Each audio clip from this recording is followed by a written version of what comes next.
Today we're going to talk about a French artist. His name is Edgar Degas. He was born in Paris, France in the year 1834. He was the oldest of 5 children, and he was born to wealthy parents. His father was a banker, and they had quite a bit of money. At the age of 11, he went to school and received his baccalaureate in literature. When he was done with that, his father really wanted him to go to law school. It wasn't something that he was really interested in because by that point he was already interested in painting and sketching. He was pretty proficient with charcoal drawings, but his father insisted. So he started law school. While he was in law school, he met another artist who told him to keep practicing his lines. He got a job at the Louvre where he was doing replicas of artwork. What that means is back then, if they had an artist paint an original painting and they wanted a copy of it, another artist would make a copy. This was before they had copy machines and computers, so it wasn't easy to just make a replica of a painting, and they would hire people to do that. In 1856, he moved to Italy, where he studied art for 3 years. He studied artwork of Da Vinci and Michelangelo, and he learned a lot about classical art. He moved back 3 years later and was working at the Louvre again, doing replicas. Shortly thereafter, a war broke out, and he had to fight in the war. But the war was over within a couple of years, and he went back to working at the Louvre again. This was something that he did for a good portion of his career up until middle age in his life. For a short period of time, he moved to New Orleans, here in the States, in what we now know as the state of Louisiana. While he was in New Orleans for about a year, he did some artwork and sent it back to France and had some success with some of his paintings. He eventually moved back to France, and his father died about a year later. Shortly after moving back to France, he joined a coalition with some other artists, and they were dubbed the Impressionists. That was not the name that they gave themselves, but an art critic came to their gallery to look at all of their work in their collection, and he dubbed it the Impressionist movement. And that was something that was put in the papers, and it became really popular, and that was the terminology that everybody was using. Degas actually hated it, but it didn't really matter because by then it had caught hold and had gained popularity amongst the art world. So even though he was a part of the Impressionist movement with the other artists, he was a lot different than them. They would use big, huge globs of paint, and they would usually paint outdoors on their canvases. They were trying to gain impressions and feelings of real life things that were happening. Instead, because Degas had done his training in Italy and he was very knowledgeable in formal styles of artwork, he liked to focus on doing his work in the studio. So this is one of his pieces. This is one of his most famous pieces. We believe he painted this in 1871, although we're not sure because he never dated his artwork. But this was in one of the very first shows that the Impressionists had. So this is called The Dancing Class. He's done various pieces of art that have to do with ballet. There's lots of paintings and a lot of charcoal sketches that he's done of this same type of artwork. The whole point of his artwork is very much to catch movement.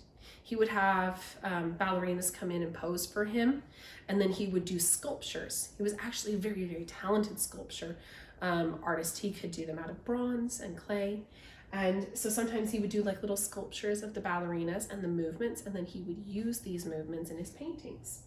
You can see he has one person right here on the edge, and they've cut their body partially off. This was kind of a newer idea. It wasn't something that happened as much, especially of a person's body, and especially that was in movement, was to cut it off. It kind of gives the picture, or painting rather, a little bit more of a feeling of movement, of real life, like you're capturing something that's happening in that moment.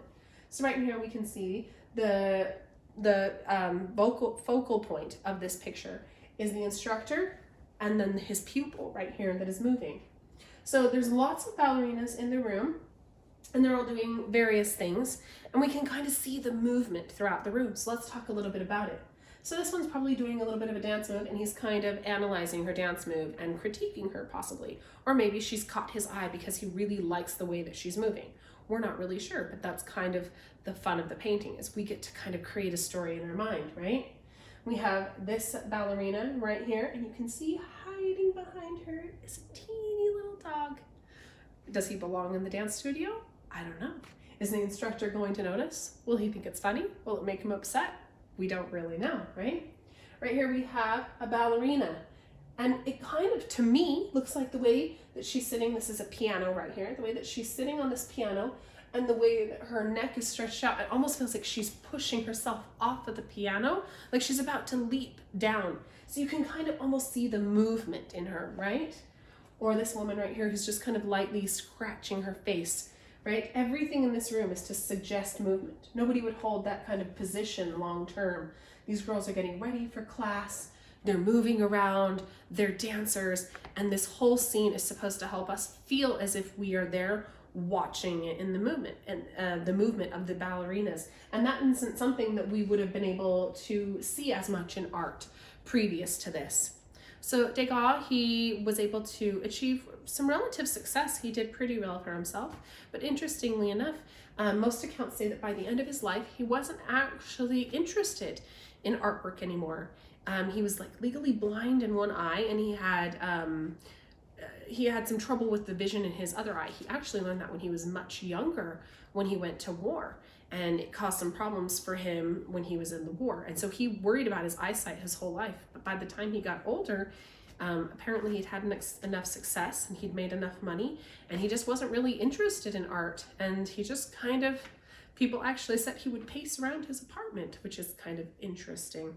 But one thing that Degas was a lover of art. After spending that time in Italy, he just absolutely loved art, and he spent his whole life, every time he made money, he would collect art. And so when he died, he actually had a very impressive art collection of older artists that painted in a traditional way.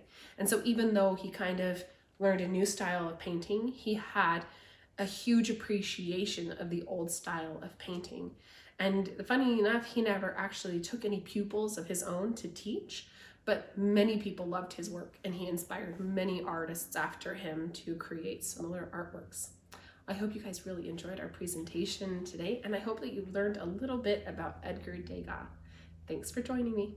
Bye.